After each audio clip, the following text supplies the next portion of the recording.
So now we will focus on the first quality measure of the requirements, which is called correctness of requirements. So first quality measure जो हम consider करेंगे, that is correctness of requirements.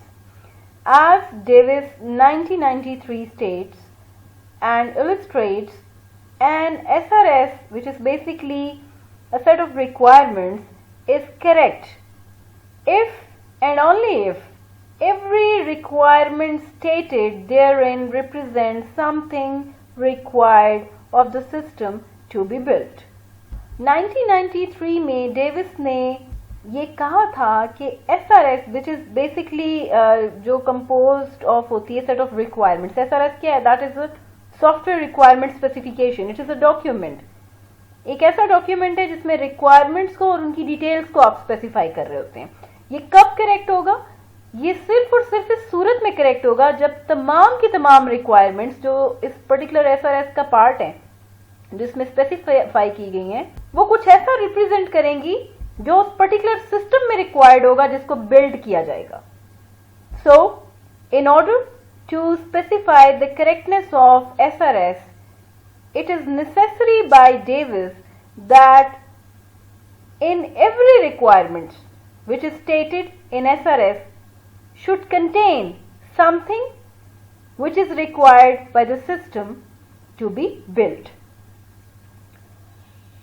If the universe of user needs is represented by the circle on the left, we have this diagram. This is the universe of user needs. इसको अगर हम एक circle A से represent करें, which is on the left side of this particular diagram, and the requirements by the circle on the right, and we have this particular set of stated requirements which is represented by this C. So the portion of correct requirement is the area B, the area of overlap. So हम कैसे कहेंगे कि जी हमारे पास जो requirements, correct requirements हैं, correct requirements will lie in this particular area, which is identified with this particular B, which is the overlapping area of this A and this C. A में क्या हमारे यूजर की universal needs हैं, C में क्या है वो stated requirements जो यूजर ने डिफाइन की हैं. अब हमारे पास यूजर की वो नीड्स जो उसको रिक्वायर्ड है किसी सिस्टम में, that will be the correct ones. वो रिक्वायरमेंट्स हमारे पास बेसिकली वो नीड्स हैं यूजर की जो हमारे सिस्टम में हमें रिक्वायर्ड है. तो उन्हीं रिक्वायरमेंट्स को हम करेक्ट रिक्वायरमेंट्स कंसीडर करेंगे जो इस रीजन बी से हम यहाँ पे रिप्रेजेंट कर रहे हैं. Of course by simply writing some information in a document, we can't guarantee that it's correct. Simply requirements को किसी document में simply specify कर देने से या write कर देने से हम ये guarantee नहीं कर सकते कि whether they are correct or not, कि आया ये ठीक हैं भी या नहीं. Nor can any automated design tool provides a guarantee that it will be so. ना ये हमारे पास कोई ऐसा automated design tool है जो हमें ये गारंटी प्रोवाइड कर सके कि जो रिक्वायरमेंट्स डिफाइन की गई हैं वो करेक्ट है. If the user's true requirements in a payroll systems are that all employees should be given an automatic 5% salary increase.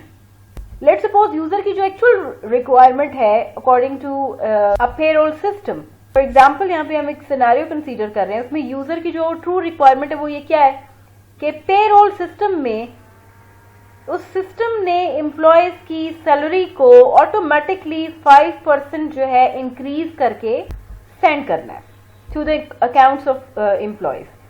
And the project team accidentally creates a requirement requiring a 10% salary increase. So हमारी जो project team है उनसे क्या होता है, वो accidentally उन्होंने एक ऐसी रिक्वायरमेंट को बिल्ड किया जो 10% सैलरी में इंक्रीज करके जो है ना वो यूजर्स को सैलरी प्रोवाइड कर रहा है. So it's certainly not correct. So बेशक ये बिल्कुल भी ठीक नहीं है.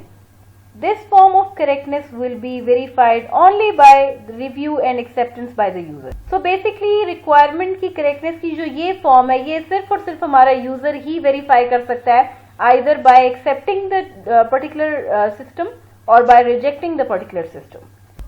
Of course, this is not a new and unfamiliar phenomena. ना ये हमारे पास कोई न्यू फिनोमेना है, ना ये कोई अनफेमिलियर फिनोमेना है. We all know about this के it's been an issue ever since project teams first began developing software systems as well as all other kinds of engineering and development projects. So basically ये एक issue consider किया जाता है from the start of development projects. सबसे पहले जो project build किया उसमें भी ये इश्यूज थे और आज तक वही इश्यूज जो हैं वो चलते आ रहे हैं. सो इसी तरह के डिफरेंट तरह की जो इंजीनियरिंग और डेवलपमेंट प्रोजेक्ट्स हैं उनमें भी बेसिकली यही इश्यूज हैं जो हाईलाइट किए जाते हैं. Now we will see what is unambiguous requirements. अब हम देखेंगे कि unambiguous requirements कौन सी होती हैं.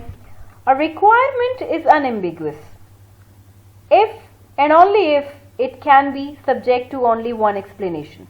एक requirement को unambiguous consider किया जाएगा सिर्फ और सिर्फ कब, जब उस particular requirement को सिर्फ हम एक reason से explain कर सकते हैं.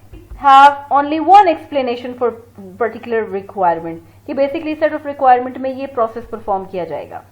Although correctness is obviously a key concern in any requirement, ambiguity often turns out to be a larger problem. Correctness जो है वो basically एक key concern है. हमारी requirement correct होनी चाहिए, but इसके साथ साथ ambiguity जो है वो हमारे particular project में बड़े problems create कर सकती है. If a statement of requirements can be understood differently by the developers, let's suppose कोई statement है और different लोग उसको different तरीके से perceive कर रहे हैं, कुछ उसका और मतलब ले रहे हैं, कुछ उसी statement को किसी और तरह से interpret कर रहे हैं. By your developers, by your users and other stakeholders in the project. So it's quite possible to build a system that completely different from what the user had in mind. So basically ये जो unambiguous requirements होती हैं इनके result में हम ऐसा system खुदा ना ख्वास्ता बना सकते हैं जो टोटली यूजर के माइंडसेट से डिफरेंट होगी. यूजर आपसे कुछ और बनवाना चाह रहा है और आपने कुछ और बना के दे दिया है, सिर्फ और सिर्फ किस बेसिस पे? उस इंटरप्रिटेशन की बेसिस पे जो डेवलपमेंट टीम की कुछ और थी और आपके यूजर्स की कुछ और थी.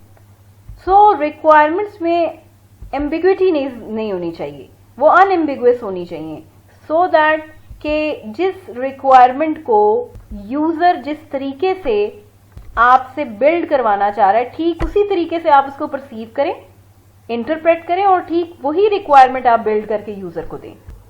This is of course a problem whenever requirements are written in natural language. जब भी आप रिक्वायरमेंट्स को नेचुरल लैंग्वेज में डॉक्यूमेंट करेंगे तो ये प्रॉब्लम अराइज होगा, as well as because different cultures and groups within an organization are so familiar to their interpretations of a word or phrase that it never occurs to them that other might interpret the word differently and it's a problem. So इसी तरह अगर आप किसी different culture से belong करते हैं, किसी different group किसी organization के किसी different group से belong करते हैं और आपके लिए कुछ words जो हैं वो आप उनसे familiar हैं और आपको लगता है कि उनका एक ही मतलब हो सकता है या उस phrase का एक ही मतलब है, तो वो लोग उस पर्टिकुलर रिक्वायरमेंट को या उस फ्रेज को उसी तरह से कंसीडर करेंगे जैसा कि वो करते आए हैं. इस सूरत में क्या होगा? इस सूरत में वो उस चीज को डिफरेंट तरीके से इंटरप्रेट करेंगे जबकि एक्चुअली वो कुछ और है. So it will cause a big problem for us. So in order to make our specifications quality oriented we must make our requirements unambiguous. Requirements correct होनी चाहिए और अनएम्बिगुअस होनी चाहिए. करेक्ट रिक्वायरमेंट्स वो होंगी जो बेसिकली उस सिस्टम का एक पार्ट है, जो यूजर को एज अ फंक्शन रिक्वायर्ड है, जो यूजर की स्टेटेड रिक्वायरमेंट्स है, जो ऑफ कोर्स आपके सिस्टम का एक लाजमी हिस्सा होंगी. और अनएम्बिगुअस रिक्वायरमेंट्स वो रिक्वायरमेंट्स हैं जो आपकी डेवलपमेंट टीम और आपका यूजर उनको जब इंटरप्रेट करेगा तो उनको सेम मीनिंग्स मिलेंगे. जिस तरह यूजर उसको अंडरस्टैंड कर रहा है उसी तरह से स्टेक होल्डर्स में आपके जो डेवलपर्स हैं वो भी उसको उसी तरीके से अंडरस्टैंड करेंगे. डिफरेंस नहीं होना चाहिए. ऐसा ना हो कि आपके जो काम करवाने वाला है वो उसको कुछ और तरीके से बता रहा है और जो करने वाला है वो उसको कुछ और तरीके से परसीव कर रहा है. सूरत में क्या होगा? इस सूरत में जो सिस्टम बिल्ड किया जाएगा वो ऑफ कोर्स आपकी यूजर की परसेप्शन से, उसके थिंकिंग से डिफरेंट होगा. उस सूरत में क्या होगा कि हमारे जो प्रोजेक्ट है वो उसके फेलियर के चांसेस बढ़ जाएंगे. सो एक राइट सिस्टम को बनाने के लिए ये ज़रूरी है कि रिक्वायरमेंट्स जो हैं वो अनएम्बिगुअस होनी चाहिए।